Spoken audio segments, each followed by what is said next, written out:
Hello student, good morning. एक बार फिर से हमारे YouTube channel SV success point पर आपका स्वागत है। इससे पिछली कक्षा में जो मैटर हमने पढ़ा था, आज उसी मैटर से संबंधित ये वीडियो है, तो बने रहिए हमारे साथ, वीडियो के अंत तक चलते हैं। देखो, पिछले वीडियो में अपन ने बात की थी अपवन वेग का सूत्र अपन ने डिराइव किया था। अपवन वेग का थोड़ी सी चर्चा कर लेते हैं उसके बारे में। अपवन वेग के सूत्र में अपन ने ये लिखा था Vd इक्वल्स में ई टॉर्क अपॉन एम, ये मान कैलकुलेट किया था। वहां पे एक बात और कही थी, देखो ये तो Vd अपवन वेग है, वो किसके साथ संबंध हो गया? विद्युत क्षेत्र के साथ संबंध हो गया। अब अपन बात करें, एक बात और कही थी आपको कि कोई चालक था एल लंबाई के चालक, और उसको जिस बैटरी से जोड़ा था उस बैटरी का विभवांतर माना V था, तो E कितना बना था? V अपॉन L, यानी एकांक लंबाई का विभवांतर वो भी किसको निरूपित करता था? विद्युत क्षेत्र को। तो ये वैल्यू पुट करने के बाद अपने पास फॉर्मूला बना था Vd इक्वल्स में EV टॉर्क अपॉन ML। ठीक है, तो ये भी ध्यान रखना, कई बार क्वेश्चन यहां से बन जाता है कि अपवन वेग और विभवांतर में संबंध स्थापित कीजिए, तो आप कौन सा संबंध निकालोगे? ये वाला, Vd बराबर EV टॉर्क अपॉन में ML। ठीक है, दूसरी बात यहां से ध्यान रखना कि अपवन वेग का मान विभवांतर पर निर्भर करता है और लंबाई पर निर्भर नहीं करता, यानी Vd समानुपाती V, यानी विभवांतर के मान पे निर्भर करेगा। जबकि फॉर्मूले में अपन देखें तो Vd लंबाई के व्युत्क्रमानुपाती होता है, लेकिन ऐसा नहीं है। अपवन वेग का मान चालक की लंबाई पे निर्भर नहीं करता। ध्यान देंगे बातें, ठीक है। तो ये थी अपनी बात अपवन वेग की। उसके बाद अपन नए टॉपिक की बात करते हैं, अपवन वेग और विद्युत धारा में संबंध। कौन सा? अपवन वेग और विद्युत धारा में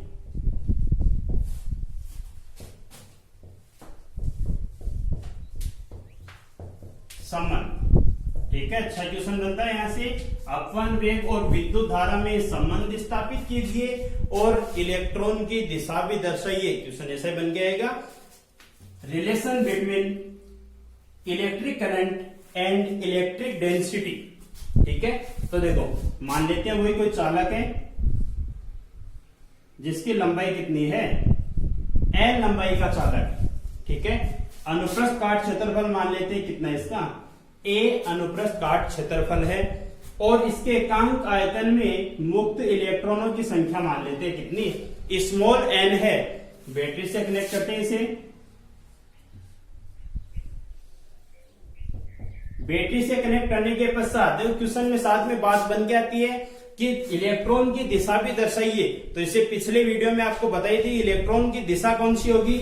इलेक्ट्रॉन है वो विद्युत धारा के विपरीत दिशा में गति करता है, यानी ये क्या हो जाएगी? इलेक्ट्रॉन की दिशा, यही बनेगा। और करंट की डायरेक्शन कौन सी है? ये रहेगी, ध्यान में रहेगा। तो देखो, एकांक आयतन में इलेक्ट्रॉनों की संख्या, मुक्त चालकों की संख्या कितनी है? n है।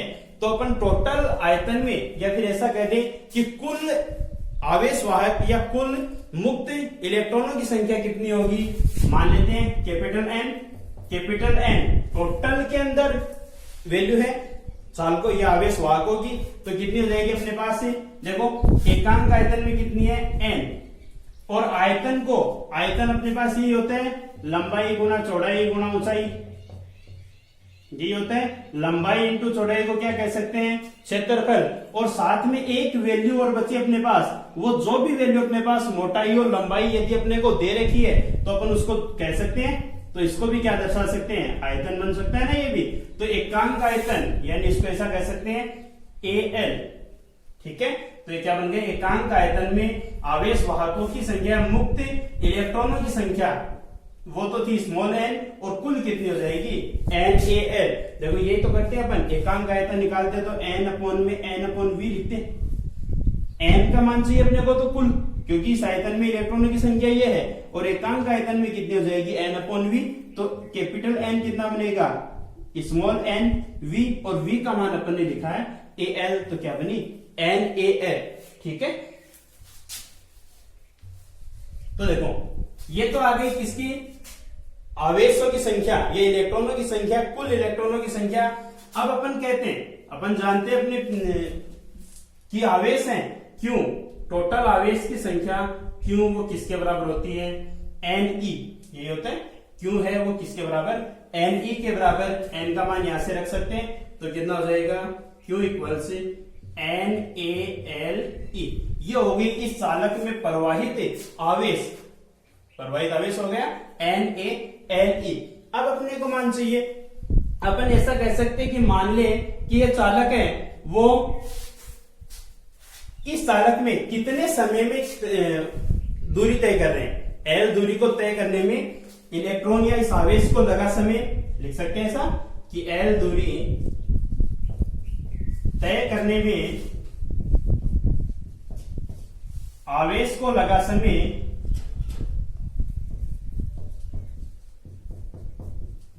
कितना हो जाएगा, आवेश को लगा समय। देखो समय बराबर आप जानते हो समय कितना होता है, समय इक्वल से दूरी बटे चालित होता है, और दूरी कितनी अपने पास L और चाल कितनी है Vd। तो लिख सकते हैं T इक्वल्स कितना हो जाएगा, दूरी L अपॉन चाल कितनी है Vd, क्योंकि चाल कौन सी बनेगी, अपॉन वेग ही बनेगा, तो कितना हो जाएगा T इक्वल्स में L अपॉन Vd। ठीक है, ये मान लेते अपन समीकरण 1 और ये 2। समीकरण 1 में यदि 2 से डिवाइड करते, समीकरण 1 डिवाइड बाई समीकरण 2, 1 में 2 से डिवाइड करें तो क्या बनेगा, देखो Q बाई टी इक्वल से NaLe अपॉन में L अपॉन Vd, ये बनेगा। कितना हो जाएगा, देखो यहां से इसको तो लिख सकते हैं, डेफिनेशन पढ़ी थी अपने पहले वीडियो में। ये तो क्या बन गया, I बन जाएगा, I बराबर Q बाई टी एकांक समय में प्रवाहित आवेश, तो इसको तो लिख सकते हैं I, ये वैल्यू कितनी हो जाएगी NaLe अपॉन L और Vd इंटू में आ जाएगा, L से L कैंसिल, तो क्या बना I इक्वल्स NaE Vd। ये किसका रिलेशन हो जाएगा, विद्युत धारा और अपवन वेग में संबंध को निरूपित करेगा। ध्यान रहेगा, अच्छा पॉइंट बनता है एग्जाम की दृष्टि से, अच्छा क्वेश्चन भी बनता है ऐसे, और कई बार एग्जाम में न्यूमेरिकल क्वेश्चन भी यहाँ से बन के आते हैं। तो ध्यान रखना फॉर्मूले का कि अपवन वेग और विद्युत धारा में संबंध क्या होता है, I इक्वल्स NeAVd या NaEVd। ठीक है, अब इसी फॉर्मूले की सहायता से अपन ऐसा कहें कि विद्युत धारा का गतिशीलता के साथ क्या संबंध होगा, विद्युत धारा का गतिशीलता के साथ संबंध क्या होगा। तो इसके लिए एक रिलेशन आप ध्यान में रखना कि अपवन वेग और गतिशीलता में एक संबंध होता है Vd इक्वल से म्यू ई। संबंध कौन सा, Vd इक्वल्स में म्यू ई। तो यहाँ पे अपन Vd की जगह वैल्यू रख सकते हैं, तो अपने पास कितनी मिलेगी, I इक्वल से NeA और Vd की जगह म्यू ई बन जाएगा। तो ये फॉर्मूला किसको निरूपित करेगा, गतिशीलता और विद्युत धारा के मध्य संबंध को निरूपित करेगा। ठीक है, यदि ऐसा कह दें कि यहां से इसी से देख लेते हैं एक बार कि इलेक्ट्रॉन एकांक आयतन में इलेक्ट्रॉन है, क्षेत्रफल है और इलेक्ट्रॉन ई, ये सब यदि नियत मान है इनका, तो यहां से ऐसा भी कह सकते हैं कि आई समानुपाती किसकी होगी, Vd के, यानी इलेक्ट्रॉनों के वेगों का औसत उसकी क्या होगी, समानुपाती होगी। ठीक है, तो ये बात किसकी हो गई, अपवन वेग और विद्युत धारा में संबंध की भी हो गई, और विद्युत धारा और गतिशीलता में संबंध को भी लिख दिया, और साथ साथ अपने के पास एक संबंध और आ गया, वो किसका था, अपवन वेग और गतिशीलता का संबंध था। गतिशीलता ये है म्यू, गतिशीलता म्यू है। ठीक है, तो ध्यान रहेगा। इसके बाद देखो अपन बात करें, कुछ परिभाषाएं हैं, उन परिभाषाओं की बात करने से पहले अपन थोड़ी सी बात कर लेते हैं इसके बारे में, ओम के नियम के बारे में। ठीक है, ओम का नियम पढ़ लेते हैं, उसके बाद आगे की वैल्यूज है वो आसानी से समझ में आएगी। देखो ओम का नियम, इसी पे चर्चा करते हैं अपन, ओम का नियम। देखो आपने पढ़ा है 10th क्लास में भी अच्छे से पढ़ा है कि ओम का नियम क्या होता है या ओम्स लॉ क्या है। तो ओम का नियम क्या कहता है कि यदि मान लो कोई भी चालक पदार्थ है उसकी भौतिक अवस्थाएं कौन सी होती हैं, लंबाई, द्रव्यमान और ताप, ये सब नियत रखते हुए यदि इस चालक के सिरों पर उत्पन्न विभवांतर, ऐसा कहें कि इसमें धारा प्रवाहित की जाए, तो इस चालक के सिरों पर उत्पन्न विभवांतर वो उस धारा के प्रवाहित धारा के क्या होता है, समानुपाती होता है। ठीक है, डिफाइन कैसे करेंगे कि यदि किसी चालक के भौतिक अवस्थाएं लंबाई, द्रव्यमान, ताप को नियत रखते हुए उस चालक में धारा प्रवाहित की जाए तो उस तार पर उत्पन्न विभवांतर वो उस धारा के क्या होता है, समानुपाती होता है। और समानुपाती को हटाने के लिए अपने को पता है कोई ना कोई कांस्टेंट काम में लेते हैं। यहां पर वो कांस्टेंट कौन सा आ जाएगा, आर, तो क्या बन गया, V बराबर आर आई। ये आर किसको निरूपित करता है, प्रतिरोध को निरूपित करता है। किसको निरूपित करता है, प्रतिरोध। आई यहाँ पे क्या है, विद्युत धारा, करंट है, और V क्या है यहाँ पर, विभवांतर कह सकते हैं इसे, या विभव भी कह सकते हैं। ठीक है ना, ये क्या है, विभवांतर। ठीक है, बात हो गई तीनों की। अब यदि अपन ग्राफिकल रूप से इसे रिप्रेजेंट करना चाहें तो ग्राफ के लिए जैसे मान लो अपन ये कहते हैं कि y एक्सिस के अकॉर्डिंग अपन क्या मान लें, विभवांतर को मान लें, y एक्स के अकॉर्डिंग विभवांतर को, और x अक्ष के अकॉर्डिंग मान लें किसको, धारा को। तो ये ग्राफ है या सरल रेखा का ढाल है वो किसको निरूपित करता है, r को निरूपित करता है, r इक्वल से टेन थीटा। तो ये क्या बनेगा, प्रतिरोध बनेगा। ठीक है, क्यों, यदि अपन डिराइव भी करना चाहिए इस चीज को तो कर सकते हैं, क्योंकि r है वो टेन थीटा के बराबर क्यों हुआ, या r का मान है वो इन पे निर्भर कैसे करेगा। तो देखो इसे एक त्रिभुज मान सकते हैं, मानेंगे। अब टेन थीटा निकालना चाहिए तो टेन थीटा भी निकाल सकते हैं, ये भी है तो ये वैल्यू भी कितनी हो जाएगी, v बन जाएगा। अब टेन थीटा निकालना चाहिए तो टेन थीटा क्या होता है, लंब बटे आधार, यही होगा, लंब बटे आधार। इसमें लंब देखो कौन सा है, v, और आधार कितना है, i। तो v अपॉन आई, देखो देखिए इससे v अपॉन आई क्या बना, v अपॉन आई किसके बराबर होगा, r के बराबर। तो कह सकते हैं ऐसा v अपॉन आई किसके बराबर है, r के बराबर। ठीक है, तो इसीलिए इसे क्या कह दिया अपन ने, टेन थीटा से भी निरूपित कर सकते हैं कि प्रतिरोध है वो टेन थीटा, या इस सरल रेखा का ढाल। और वैसे आपको पता है कि किसी भी सरल रेखा का ढाल को यदि निरूपित करना है तो वो सदैव अपन टेन थीटा से निरूपित करते हैं। ठीक है, ये थी बात ओम के नियम की। अब ओम के नियम के अलावा इन परिभाषाओं की अपन कुछ बात कर लेते हैं, कुछ परिभाषाएं हैं उनके बारे में चर्चा करते हैं। जैसे मान लो सबसे पहले अपने पास परिभाषा आई है प्रतिरोध, बाकी विभवांतर है, धारा है, प्रतिरोध अपने पास नया है जो एक कांस्टेंट राशि एक तरह से। तो प्रतिरोध की परिभाषा की अपन बात करें तो प्रतिरोध क्या होगा, R से निरूपित करते हैं, रेजिस्टेंस जिसे कहते हैं, R से निरूपित करते हैं। मान कितना हो जाएगा, डिफाइन कैसे करेंगे कि धारा के मार्ग में उत्पन्न अवरोध या प्रतिबाधा वही क्या कहलाती है, प्रतिरोध कहलाता है। कोई भी वायर है, वायर में यदि इलेक्ट्रॉन्स प्रवाहित हो रहे हैं तो इनके मार्ग में उत्पन्न बाधा यानी इलेक्ट्रॉनों के प्रवाह में जो भी बाधा उत्पन्न होगी वो क्या कहलाएगा, प्रतिरोध कहलाएगा। मात्रक क्या बनेगा इसके लिए, मात्रक इसका होता है ओम, जिसको इस साइन के द्वारा निरूपित करते हैं। ठीक है, यदि अपन इसके भौतिक मात्रक की बात करें तो भौतिक मात्रक इसका क्या बनता है, वोल्ट पर मीटर। क्या बनता है, वोल्ट पर मीटर। अपन लिख सकते हैं किसके द्वारा, ए बराबर क्यू ई, सॉरी V बराबर आई आर के द्वारा ही लिख सकते हैं अपन। ठीक है, R का चाहिए अपने को, R क्या बनेगा, V अपॉन आई। V विभवांतर है जिसका मात्रक क्या हो जाएगा, वोल्ट, और I का क्या होता है, एम्पियर। एम्पियर या फिर अपन इसको एम्पियर के अलावा भी लिखते हैं, चलो एम्पियर से लिख देते हैं। तो वोल्ट पर एम्पियर भी बन सकता है इसका मात्रक, तो यहां से मीटर नहीं, वोल्ट पर एम्पियर, वोल्ट पर एम्पियर। ठीक है, अब देखो इसका मात्रक, इस मात्रक के अकॉर्डिंग इसकी विमा भी लिख सकते हैं। विमा कितनी हो जाएगी, विमा लिखेंगे तो कितनी हो जाएगी, वोल्ट की विमा क्या होती है, M1 L2 T-3 A-1 यही होती है। और अपॉन में कितना है, एम्पियर, तो एम्पियर की विमा कितनी होती है, A। क्या बन जाएगी, इसको ऊपर लेके जाएं तो कितना बनेगा, M1 L2 T-3 और A-2 ये बनेगी। तो ये किसकी विमा हो जाएगी, प्रतिरोध या ओम की विमा इसे कह सकते हैं। ठीक है, नेक्स्ट इसके बाद बात करें अपन, ये था प्रतिरोध। दूसरी बात करें अपन प्रतिरोधकता की। प्रतिरोधकता क्या है, या फिर इसे इंडिकेट कर सकते हैं अपन विशिष्ट प्रतिरोध से भी कहते हैं, विशिष्ट प्रतिरोध, जिसको अपन इंडिकेट किससे करते हैं, रो से।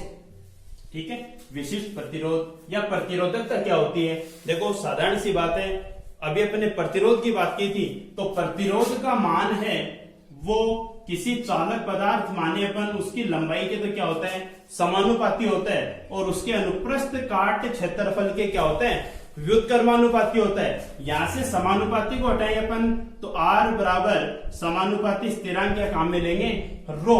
तो R बराबर रो L अपॉन A ये बनेगा, R बराबर रो L अपॉन A।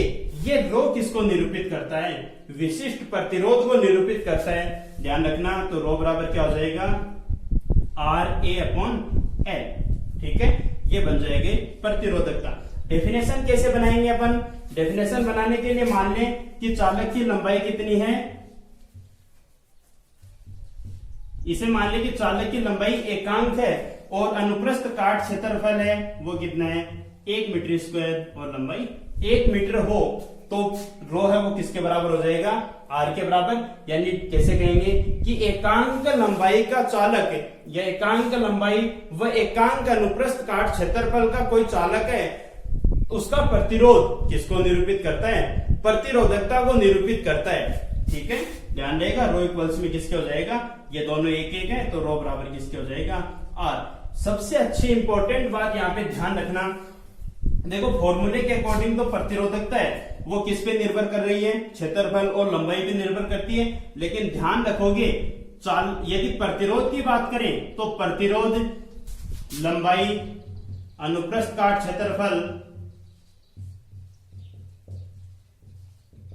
ताप, दाब, इन सब राशियों पर प्रतिरोध तो निर्भर करता है, लेकिन प्रतिरोधकता इन राशियों पे निर्भर नहीं करती, वो केवल ताप और पदार्थ की प्रकृति पर निर्भर करती। पदार्थ की प्रकृति से मतलब कि पदार्थ कौन सी धातु का बना, उसकी प्रकृति कैसी है, उस पे निर्भर करता है। ठीक है, ताप और पदार्थ की प्रकृति पर। और ये दोनों बातें, प्रतिरोध और लंबाई, अनुप्रस्थ काट क्षेत्रफल और ताप, दाब, इन सब राशियों पे निर्भर करता है। जबकि प्रतिरोधकता है वो ताप, दाब, लंबाई, अनुप्रस्थ काट क्षेत्रफल, दाब, इन राशियों पे निर्भर नहीं करती, वो केवल पदार्थ की प्रकृति और ताप पर निर्भर करती है। ठीक है, इसके साथ साथ दो छोटे छोटे डेफिनेशन और अपने पास। एक बनता अपने पास चालकत्व है, इसके मात्रा की बात और करें प्रतिरोधकता का, प्रतिरोधकता का मात्रा क्या होगा, R इक्वल्स में क्या था, रो L अपॉन A था, रो बराबर क्या था, RA अपॉन L, यानी मात्रा क्या बनेगा, ओम, और साथ में क्या हो जाएगा, मीटर स्क्वायर, और अपॉन में मीटर, मीटर से मीटर कैंसिल, यानी क्या आ जाएगा मात्रा के ओम मीटर। ठीक है, इसके साथ छोटी छोटी दो डेफिनेशन है तो वो देखते हैं अपन।